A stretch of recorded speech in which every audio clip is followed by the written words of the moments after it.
Friends, आज हम class 12th का 2023 में जो एग्ज़ाम हुआ था, सब्जेक्ट आपका रिटेल, जिसे बोलते हैं हिंदी में फुटकर बिक्री। 2023 में एग्ज़ाम हुआ था। इसका आज हम इस वीडियो में कंप्लीट सोल्यूशन देखेंगे। आपको इसको सोल्यूशन करने की कोई ज़रूरत नहीं है, मैं कर चुका हूँ सोल्यूशन इसका। तो बस आपको ध्यान से ये वीडियो कंप्लीट देखनी है वीडियो, और बड़े ही पेशेंस से देखनी है, ताकि आप वीडियो को एक एक प्रश्न समझ पाएँ और उनका आंसर देख पाएँ। तो वीडियो स्टार्ट करने से पहले वही एक से बात, अगर आपको वीडियो अच्छी लगे तो वीडियो को लाइक और चैनल को सब्सक्राइब करना ना भूलें, और ज़्यादा से ज़्यादा शेयर करें इस वीडियो को, ताकि सभी बच्चों को काम में आ सके। तो बिना कुछ देर के स्टार्ट करते हैं पहले क्वेश्चन से। पहला क्वेश्चन क्या कह रहा है आपका, मुद्रा को परिभाषित करने के लिए, स्पष्ट करने के लिए, जानकारी एकत्रित करने तथा भागीदारी प्राप्त करने के लिए डैश डैश अच्छे डैश डैश प्रश्न अच्छे हैं। तो कौन से प्रश्न अच्छे होते हैं? जो खुले प्रश्न होते हैं, एक होते हैं ओपन एंडेड, एक होते हैं क्लोज एंडेड। जो ओपन एंडेड क्वेश्चन होते हैं उन्हें बोलते हैं खुले सिर वाले प्रश्न। प्रश्न नंबर 2, सफाई करवाना डैश डैश में शामिल है। तो सफाई करवाना डैश डैश में क्या शामिल है हमारे, जिसमें आते हैं गैर वस्तुएं उत्पाद सेवाएं, तो ये इसमें शामिल है। प्रश्न नंबर 3, निम्न में से कौन सा संचार की प्रक्रिया नहीं है? तो संचार की प्रक्रिया क्या नहीं है? वस्तु नहीं है, बाकी तीनों मेल खाती है। प्रश्न नंबर 4, डिटेल डैश डैश को विभिन्न प्रकार की सेवाएं प्रदान करते हैं। तो कौन कौन सी सेवाएं प्रदान करते हैं आपकी? एक तो हो गया आपके थोक विक्रेताओं, और दूसरा हो गया ग्राहकों को। तो आंसर क्या होगा? दोनों अ और ब दोनों होंगे इसके आंसर। प्रश्न नंबर 5, निम्न में से कौन सी कर्मचारी की जिम्मेदारी है? तो कौन सी कर्मचारी की जिम्मेदारी है? तो स्टोर खोलना उसकी जिम्मेदारी है, हर समय पर चौकस रहकर व्यक्तिगत सुरक्षा उसकी जिम्मेदारी है, तालों और सील्स की जांच करना उसकी जिम्मेदारी है। तीनों जिम्मेदारी पूरी करेगा तो आंसर क्या आएगा? उपरोक्त सभी। प्रश्न नंबर 6 पे चलते हैं। निम्न में से कौन सा लेखन कला नहीं है? तो लेखन कला क्या नहीं है? स्पष्ट बोलना लेखन कला नहीं है, क्योंकि इसमें बोलने का काम आ गया। प्रश्न नंबर 7, निम्न में से कौन सा सकारात्मक व्यक्तित्व के लक्षण नहीं है? तो सकारात्मक व्यक्तित्व के लक्षण क्या नहीं है? आप देख सकते हो इसमें आंसर क्या होगा? बुराई करना एक सकारात्मक व्यक्ति के लक्षण नहीं है। प्रश्न नंबर 8, निम्न में से कौन सा कंप्यूटर की भूमिका है? तो कौन सी कंप्यूटर की भूमिका है? विपणन यस, मानव संसाधन यस, वित्त यस। तो आंसर क्या होगा? उपरोक्त सभी। तो आंसर क्या होगा? उपरोक्त सभी। प्रश्न नंबर 9, तनाव क्या कारण है? तनाव का कारण क्या हो सकता है? नींद पूरी ना करना, हाँ हो सकता है। अधिक काम होना, हो सकता है। कार्य को पूरा ना करना, हो सकता है। जब तीनों ही चीज मिल खाती है तो आंसर क्या होगा? उपरोक्त सभी। प्रश्न नंबर 10, ग्रीन जॉब से है, ग्रीन जॉब से क्या है? वातावरण शुद्ध रहता है, वातावरण अशुद्ध रहता है, वातावरण में कोई असर नहीं होता। तो ये गलत है, तो आंसर क्या होगा? वातावरण शुद्ध रहता है। प्रश्न नंबर 11, बिक्री सहयोग को डैश डैश को सम्मान के साथ संबोधित करना चाहिए। तो किसके सम्मान के साथ संबोधित करना चाहिए? तो आंसर क्या होगा इसका? ग्राहकों के साथ, मालिक के साथ, आपूर्तिकर्ता के साथ। तो आंसर होगा, जब तीनों चीज मिल जाती है तो आंसर क्या होगा? उपरोक्त सभी। प्रश्न नंबर 12 क्या कह रहा है? ग्राहक डाक डैश स्वरूप होता है। तो ग्राहक किसके स्वरूप होता है? भगवान का स्वरूप होता है। प्रश्न नंबर 13, एक व्यक्ति से दूसरे व्यक्ति में सूचना प्रदान करना, तो क्या कहलाता है? आपका संचार कहलाता है। प्रश्न नंबर 14, डैश डैश बदलाव को अप्रत्याशित घटनाओं के बाद अनिवार्य कार्रवाई के रूप में परिभाषित किया गया है। तो इसका आंसर क्या होगा आपके? उपचारात्मक। आंसर क्या होगा? ब, उपचारात्मक। प्रश्न नंबर 15 क्या कह रहा है आपके? डैश डैश के साथ विनम्र और सभ्य। तो प्रश्न नंबर 15 का आंसर क्या होगा? सहकर्मी।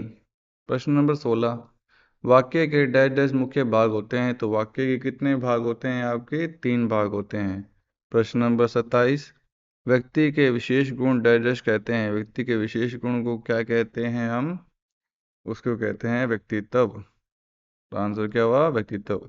कंप्यूटर पर प्रस्तुति इस भाषा में डैश डैश होना है, तो ये कंप्यूटर में जो प्रस्तुति होती है वो सरल भाषा में होती है। प्रश्न नंबर 19, एक उद्यमी को डैश डैश की आवश्यकता होती है, तो एक उद्यमी को आत्मविश्वास की आवश्यकता होती है। प्रश्न नंबर 20, डैश डैश गैस उत्सर्जन को सीमित करने में हरित नौके की भूमिका होती है। तो आंसर क्या होगा इसका 20 नंबर का? ग्रीन हाउस की। प्रश्न नंबर 21, कार्यस्थल पर सक्रिय सुनने का महत्व लिखिए। तो अब हम चलते हैं इसके सॉल्यूशन पे। प्रश्न नंबर 21 के कार्यस्थल पर सक्रिय सुनने का महत्व है, कार्यस्थल पर सक्रिय सुनना प्रभावी संचार और बेहतर समझ को विकसित करने में मदद करता है। प्रश्न नंबर 22, सक्रिय सुनने की चरणों को लिखिए। तो आप देख सकते हो मैंने 22 नंबर पहले लिखा हुआ है, क्वेश्चन साथ में लिखे हुए हैं। तो अब हम स्विच ना करके इसी में से रीड करेंगे क्वेश्चन और साथ में इसके आंसर। सक्रिय सुनने के चरणों को लिखिए। तो ध्यान से सुनना, प्रतिक्रिया देना, पुष्टि करना, उत्तर देना, ये क्या है? सक्रिय सुनने में चरणों में शामिल है। प्रश्न नंबर 23, जरूरतों को परिभाषित करें। किसी व्यक्ति या संगठन की आवश्यकताएं जिन्हें पूरा किया जाना चाहिए, तो वो क्या है? जरूरतों को परिभाषित। प्रश्न नंबर 24, व्यक्तित्व के 2 लक्षण लिखिए। तो व्यक्तित्व के 2 लक्षण हैं, आत्मविश्वास, सहनशीलता। इसके ये 2 लक्षण हैं। प्रश्न नंबर 25, पासवर्ड सुरक्षा क्यों आवश्यक है? तो ये व्यक्तिगत और व्यावसायिक डेटा को सुरक्षित कर रखने में मदद करता है पासवर्ड।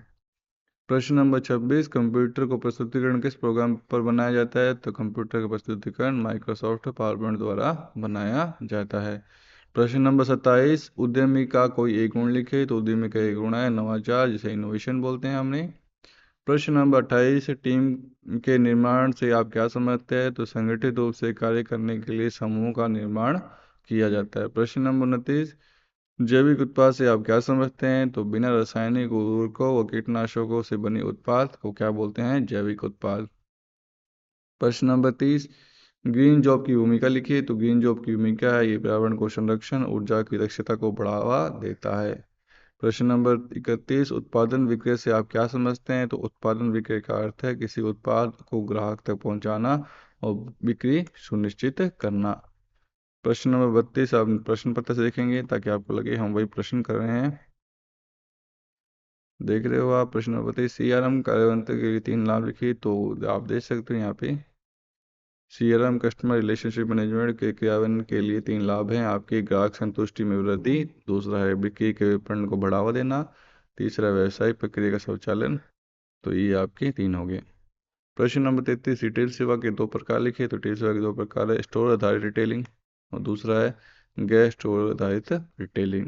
प्रश्न नंबर 34, उपचारात्मक बदलाव से आप क्या समझते हैं? जब कोई अप्रत्याशित घटना होती है तो उसके प्रभाव को कम करने के लिए किए गए बदलाव उपचारात्मक बदलाव कहलाते हैं। तो ये प्रश्न ध्यान रख लेना, नोट कर लेना इस प्रश्न को।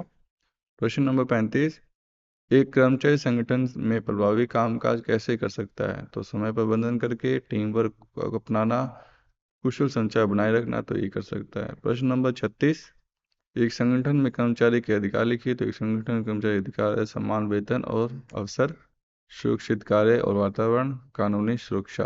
तो ये इसके व्यवहार है। प्रश्न नंबर 36, ग्राहकों की समस्या को निपटने के लिए चरण लिखिए। तो ग्राहकों की समस्या को चरण है, ग्राहक सेवा की समस्याओं का समाधान और व्यवस्थित प्रक्रिया के माध्यम से किया जाता है। चरण है इसके, सुनना और समझना। इसमें है ग्राहक की शिकायतों को ध्यान से सुनना, समस्या का समाधान है दूसरा, शिकायत की जड़ को समझना, तीसरा है संभावित समाधान, विकल्पों पर विचार करना, चौथा है समाधान प्रदान करना, उचित समाधान देकर ग्राहक को संतुष्ट करना, पांचवा है फीडबैक लेना, समस्या पूरी तरह हल हुई है नहीं हुई सुनिश्चित करना। प्रश्न नंबर इसी का था, प्रश्न नंबर कौन सा था अपना?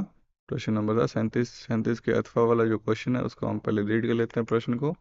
37 के अथवा वाला प्रश्न है, ग्राहक की समस्याओं को समाधान और प्रतिक्रिया कब कब देनी चाहिए, विस्तार से लिखिए। तो ग्राहकों की समस्याओं का समाधान की प्रतिक्रिया कब कब देनी चाहिए?